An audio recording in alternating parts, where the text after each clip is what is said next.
ராமலிங்காபயம்.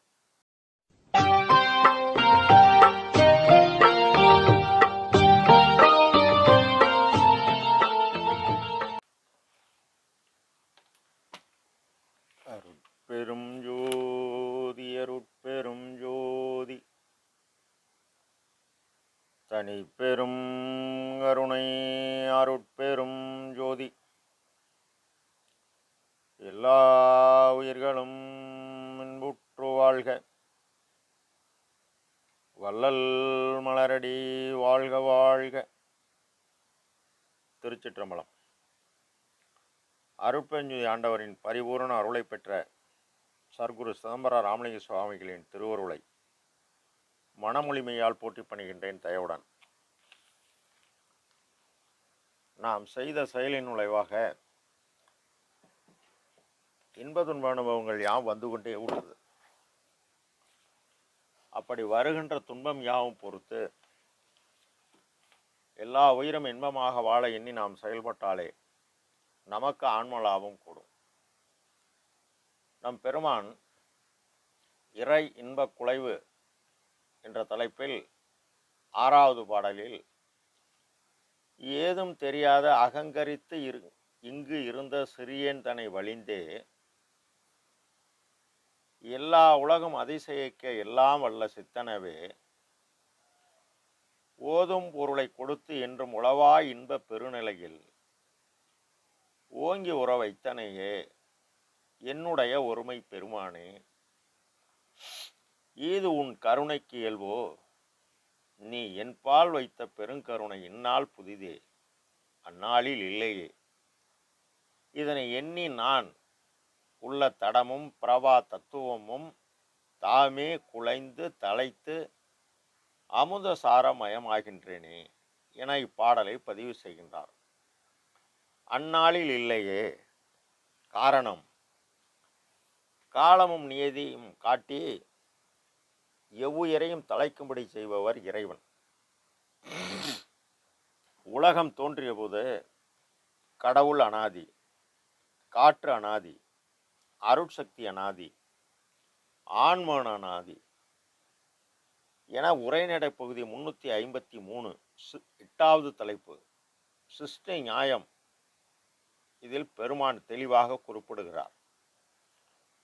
உலக மாதர்கள் உய்ய அறிவுக்கு ஏற்றாற்போல் தன்னை வெளிப்படுத்துகிறார். அதனால் உலகில் தோன்றிய அருளாளர் யாவருக்கும் முதலில் தன்னுடைய காற்றின் இயக்கத்தை காட்டுகிறார். காற்றின் இயக்கத்தால் தவம் மேற்கொண்டு முத்தி நிலை சித்தி நிலையை அடைந்தனர் அல்லது சாமீப சாரூப சாலோக சாயுச்ச பதவி அடைந்தனர். இந்நிலையை அடைவது அவ்வளவு எளிதான காரியமல்ல. அதனால் அவர்கள் அந்நிலையை அடைய 4 நிலை வகுக்கப்பட்டது. பிரம்மச்சரியம் கல்வி கற்கும் பருவம், கிர்க்கசம் வாழ்க்கை துணை நலம் அதாவது பற்றுவது இல்லறம்,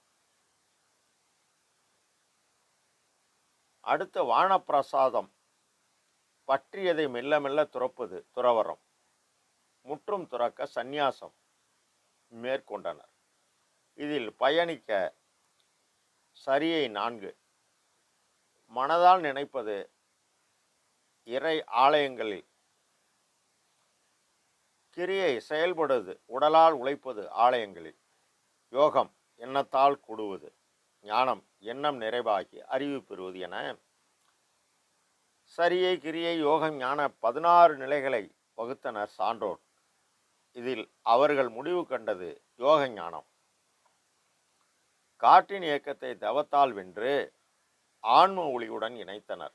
கண்டது சிதம்பரம் சிற்றபாநாதர்.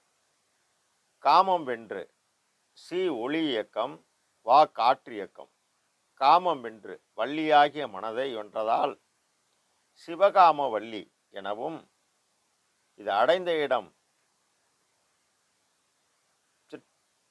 சிற்றம்பலமாகிய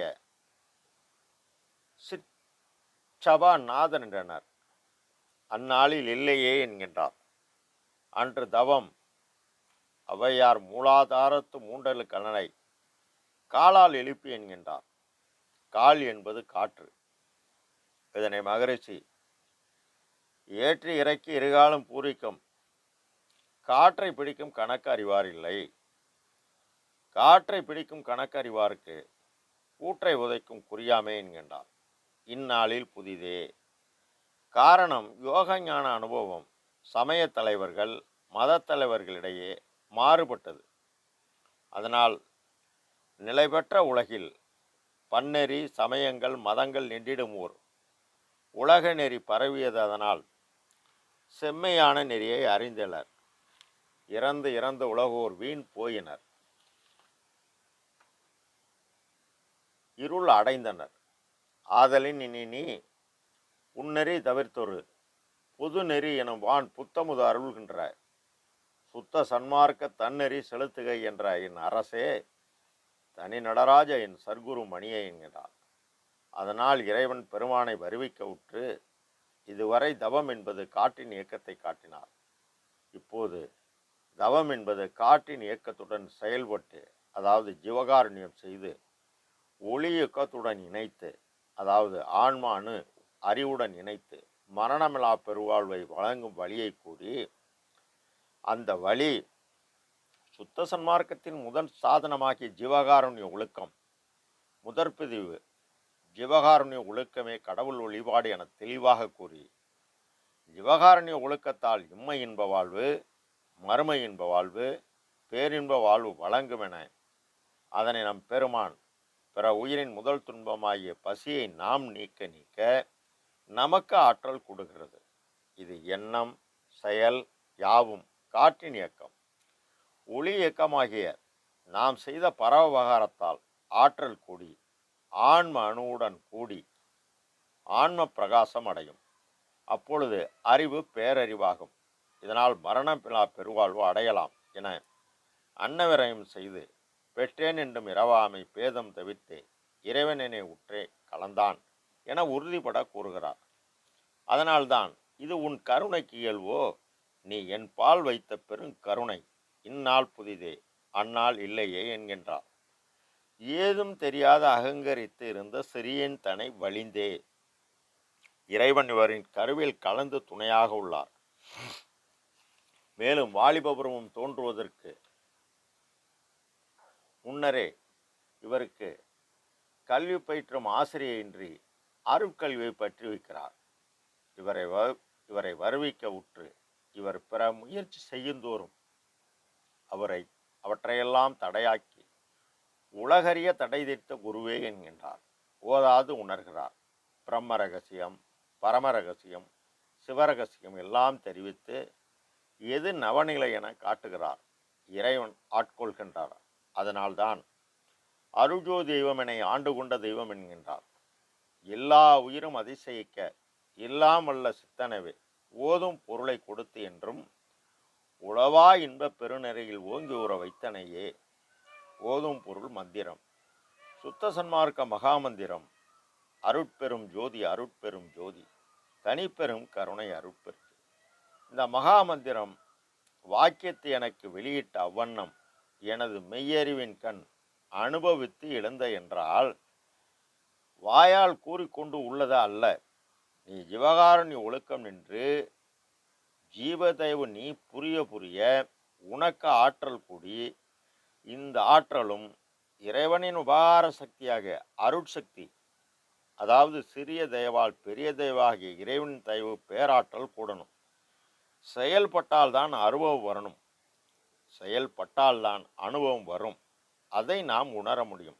இவ்வாறு 23/5/867 வைகாசி 11 உண்மை அறிவு அனுபவ ஆனந்த இன்பத்தை நீங்களும் எல்லவரும் ஐயம் தெரிவு மயக்கமின்றி அடைய என்னுள்ளே எழுந்து பொங்கிய ஆண்மநேய ஒருமைப்பாட்டு உரிமை பற்றி குறிப்பிக்கின்றேன் குறிப்பிப்பேன் என்கின்றார். என்றும் உளவா இன்ப பெருநிலையில் ஓங்கியுற வைத்தனையே என்னுடைய ஒருமை பெருமானே. அடுத்த பதிவில் பார்ப்போம். அருட்பெரும் ஜோதி அருட்பெரும் ஜோதி தனிப்பெரும் கருணை அருட்பெரும் ஜோதி. ராமலிங்காபயம். திருச்சிற்றம்பலம்.